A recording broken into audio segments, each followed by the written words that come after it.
Hello guys, നിങ്ങൾക്കിപ്പോൾ കാണാൻ പറ്റുമായിരിക്കും എൻ്റെ കാറ്. ഇത് ഇപ്പോൾ ചിലവർക്ക് മനസ്സിലായി കാണും ഈ കാർ ഏതാണെന്ന്. ലാൻഡ് റോവർ ഡിഫിറ്ററാണ്. ഞാനിത് കുറേ നാളായിട്ട് ഈ കാറാണ് ഓട്ടിക്കുന്നത്. എനിക്കിപ്പോൾ എന്താണാവോ ഈ കാറൊന്ന് മാറ്റണമെന്ന് ഒരാഗ്രഹം. നമുക്ക് പുതിയൊരു കാറ് വാങ്ങിക്കാം. ഇതൊരു SV SV മാറ്റി കൊടുത്തിട്ട് നമുക്കൊരു സൂപ്പർ കാർ വാങ്ങിച്ചാലോ? അതിനൊക്കെ ഭയങ്കര വിലയായിരിക്കും. എന്തായാലും ഇപ്പം എൻ്റെ കയ്യിൽ 2 കോടി ഉണ്ട്. 2 കോടി വെച്ച് നമുക്ക് സൂപ്പർ കാർ വാങ്ങിക്കാൻ പറ്റുമെങ്കിൽ വാങ്ങിക്കാം. എനിക്ക് തോന്നുന്നു വാങ്ങിക്കാൻ പറ്റത്തില്ല എന്നാണ്. കാറ് വാങ്ങിക്കാൻ പറ്റിയില്ലെങ്കിൽ നമുക്ക് ലംബോർഗിനി കാണാൻ വാങ്ങിക്കാം. അപ്പോൾ നമ്മൾ ക്യാഷൊക്കെ ആയിട്ട് സെറ്റാക്കി കൊണ്ടുപോകാം. നമുക്ക് നമ്മുടെ സിറ്റിയിൽ ആദ്യമായിട്ട് പോകുന്നൊരു കാർ ഷോറൂമാണിത്. നല്ല അടിപൊളി കാറൊക്കെയാണ് അവിടെ ഉള്ളത്. നല്ല സെലക്ഷൻസൊക്കെ ഉള്ള കാറാണ്. അപ്പം നമുക്ക് നേരെ കാർ ഷോറൂമിലേക്ക് ഇടാം. എന്തെങ്കിലും ഒരു കാർ കിട്ടിയാൽ മതിയായിരുന്നു. സൂപ്പർ വാങ്ങിക്കാൻ പറ്റുമോ? സൂപ്പറയ്ക്ക് 2 കോടിയായിരുന്നെങ്കിൽ കൊള്ളായിരുന്നു. പക്ഷേ എനിക്ക് തോന്നുന്നില്ല 2 കോടിക്ക് കിട്ടുമെന്ന്. സൂപ്പറ ഭയങ്കര റയർ കാറല്ലേ, ഭയങ്കര എക്സ്പെൻസീവുമാണ്. നമുക്ക് വല്ല സാധാ കാറും കാണാൻ വാങ്ങിക്കാം. നമുക്ക് സാധാരണ ലംബോർഗിനി കാണാൻ വാങ്ങിക്കാം. അപ്പോൾ നമ്മുടെ കാർ ഷോറൂം എത്തിയിട്ടുണ്ട്. ഇതാണ് നമ്മുടെ സിറ്റിയിലെ കാർ ഷോറൂം. ഇവിടെ നിറച്ച് കാറാണ്. സൂപ്പർ കാറിന് എത്ര വിലയാവും? എൻ്റെ മോനെ, നല്ല അടിപൊളി കളക്ഷൻസൊക്കെ ഉണ്ടല്ലോ.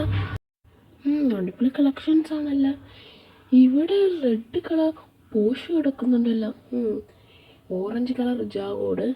ഇതേത് കാർ? ഇത് ബെക്കറിൻ്റെ ഏതാ കാറാണ് കേട്ടോ. ഇപ്പുറത്ത് സുപ്ര കാറെന്ന് തോന്നുന്നു. നല്ല കളക്ഷൻസൊക്കെ ഉണ്ട്. ഈ സൈഡിൽ റേഞ്ച് റോവേഴ്സ് അല്ലേ കിടക്കുന്നത്. എനിക്ക് പിന്നെ വേണ്ട.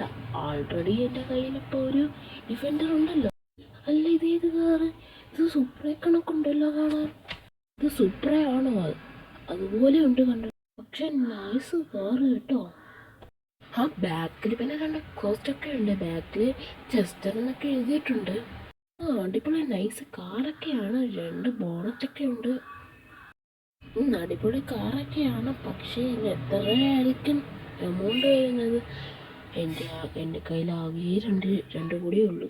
ചേട്ടാ, ഈ കാറിന് എത്ര രൂപയാ? മോനെ, അതിന് 2 കോടിയാണ്. അത് തന്നെ മോനെ, അത് ട്രഫിൾ കാറും കൂടെയാണ്. ട്രഫിൾ കാറാ? എന്നാൽ പിന്നെ ഇതങ്ങ് പർച്ചേസ് ചെയ്യുക. അപ്പോൾ നമ്മൾ ഫ്രാൻസിനെ പർച്ചേസ് ചെയ്തിട്ടുണ്ട്. ഇനി നമുക്ക് നമ്മുടെ കാറും കൂടെ വരാം.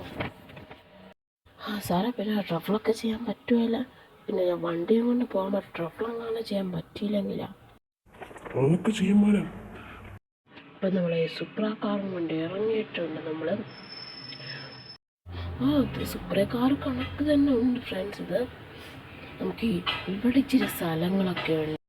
അപ്പോൾ അതുകൊണ്ട് ഇവിടെ വെച്ച് തന്നെ നമുക്ക് ട്രഫിൾ ചെയ്ത് നോക്കാം. എന്താ മോനെ, അടിപൊളി കേട്ടോ.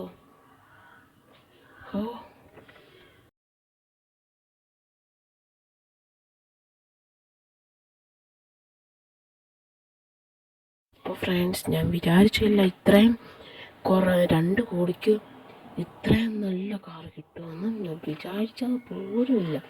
അപ്പോൾ നമുക്ക് എന്തായാലും ഒരു പുതിയ കാറൊക്കെ കിട്ടിയിട്ടുണ്ട്. ഇതാണെങ്കിൽ എനിക്ക് ചെറുതായിട്ട് ബാലൻസ് ഒന്നും ചെയ്യാൻ പറ്റുന്നില്ല. ആദ്യമായിട്ട് എടുക്കുന്നതുകൊണ്ട് എനിക്കൊന്നും ഓട്ടിക്കാൻ പറ്റുന്നില്ല. ശീലമായി വരുമ്പോഴത്തേക്ക് നമ്മൾ ഓട്ടിച്ചും വരും. എനിക്ക് ബാലൻസ് ഇല്ലാത്തതുകൊണ്ടാണ് വളർന്നും തിരിഞ്ഞും പോകുന്നത്. ഇനി നമുക്ക് സോമൻ്റെ വീട്ടിൽ വരെ ഒന്ന് പോയിട്ട് വരാം. അവനാണെങ്കിൽ അവനൊരു കുഞ്ഞു കാറാണ് എടുത്തിരിക്കുന്നത്. നമുക്കൊന്ന് ഷോയ്ക്ക് കാണിച്ചിട്ട് വരാം കാർ എടുത്തുകൊണ്ട്. സോമാ, ഞാൻ പുതിയ കാറൊക്കെ എടുത്തടാ. ഇവിടെ ആരും ഇല്ലേ? എന്തായാലും അകത്ത് കയറി നോക്കാം. സോമൻ ഇവിടെ ഇല്ല. ഞാൻ ജോലിക്കും കാണാൻ പോയി കാണുമായിരിക്കും. സോമ എന്തായാലും ഈ മുറിയിലൊന്ന് കയറി നോക്കട്ടെ. ഇവിടെ ആരും ഇല്ലേ? ഇവനവിടെ പോയി. എന്തായാലും മേലെ കയറി നോക്കാം. ഇനി എവിടെ ആരെങ്കിലും കാണുമായിരിക്കും. സോമ, ഇവനിത് എവിടെ പോയി കിടക്കുന്നു? ചിലപ്പോൾ ബാത്റൂമിലായിരിക്കും. എന്തായാലും ബാത്റൂമിലും കൂടെ നോക്കിയിട്ട് പോവാം. ഇവൻ ഇവിടെയില്ലേ? ചിലപ്പോൾ ജോലിക്ക് പോയതായിരിക്കും. നമുക്കങ്ങ് പോവാം. അപ്പോൾ ഫ്രണ്ട്സ്, നമുക്ക് അവിടെ സോമനില്ലായിരുന്നു. നമുക്കിപ്പോൾ നേരെ വീട്ടിലേക്ക് പോവാം. ഇത് ഈ കാർ ഓടിച്ച് നമ്മളിത് വളഞ്ഞും തിരിഞ്ഞും എൻ്റെ നടുവെല്ലാം പോയി ഫ്രണ്ട്സ്. അതുകൊണ്ട് തന്നെ നമുക്ക് വീട്ടിൽ പോയെന്ന് റെസ്റ്റ് എടുക്കണം. എൻ്റെ വീഡിയോ ഇപ്പോൾ കണ്ടുകൊണ്ടിരിക്കുന്ന ലൈക്ക് ചെയ്താണെങ്കിൽ ഇപ്പോൾ തന്നെ ലൈക്ക് ചെയ്യൂ. ഇനിയും ഇത് കണക്കത്തെ വീഡിയോ ഒത്തിരി വരുന്നതായിരിക്കും. അപ്പോൾ സബ്സ്ക്രൈബ് ചെയ്യാനും മറക്കരുത്. അപ്പം നമ്മളുടെ വീടെത്തിയിട്ടുണ്ട്. ഇനി നമുക്ക് റെസ്റ്റ് എടുക്കട്ടെ. പോയോ, നമ്മുടെ കാറൊക്കെ അടിപൊളിയായിട്ടുണ്ട്. നമ്മളെ വീട്ടിൻ്റെ മുമ്പിൽ കിടക്കുന്ന അടിപൊളിയായിട്ട് കാണാം. അപ്പോൾ നമുക്കൊന്ന് റെസ്റ്റ് എടുത്തിട്ട് വരാം. ഞാനെന്താ ഇപ്പോൾ ബാക്കിൽ നിന്നെ കണ്ടല്ല, തിരിഞ്ഞു നോക്കട്ടെ. എന്തുവാ ഇത്രയും നാളായിട്ട് ഇപ്പോൾ പോകുന്ന കാര്യം? അവിടെ ഒരു വീടില്ലായിരുന്നു, ഇപ്പം ഈ അവിടെ ഒരു വീട് വന്നത്. ഇതെന്തൊരു വീട് തന്നെ. നിങ്ങൾക്ക് ഓർമ്മയില്ല ഫ്രണ്ട്സ്, ഇത്രയും നേരമായിട്ട് അവിടെ ഒരു വീട് കണ്ടില്ല. നമ്മൾ കാർ എടുക്കാൻ പോയിട്ട് അവിടെ ഒരു വീട് വന്നു. ആ വീട് നമ്മൾ ഇതുവരെയായിട്ട് കാണാത്ത വീടാണ് ഫ്രണ്ട്സ്. ഗൈസ്, നമുക്ക് അതിൻ്റെ വീട്ടിൻ്റെ അകത്തോട്ട് കയറി നോക്കാം അവിടെ എന്തുവാണ് സംഭവിക്കുന്നതെന്ന്. ഫ്രണ്ട്സ്, നമ്മുടെ പാർട്ട് 2 കമ്മിങ് സൂൺ ആണ്. അപ്പോൾ അതെന്തായാലും വരുന്നത്. അപ്പോഴത്തേക്ക് ബൈ.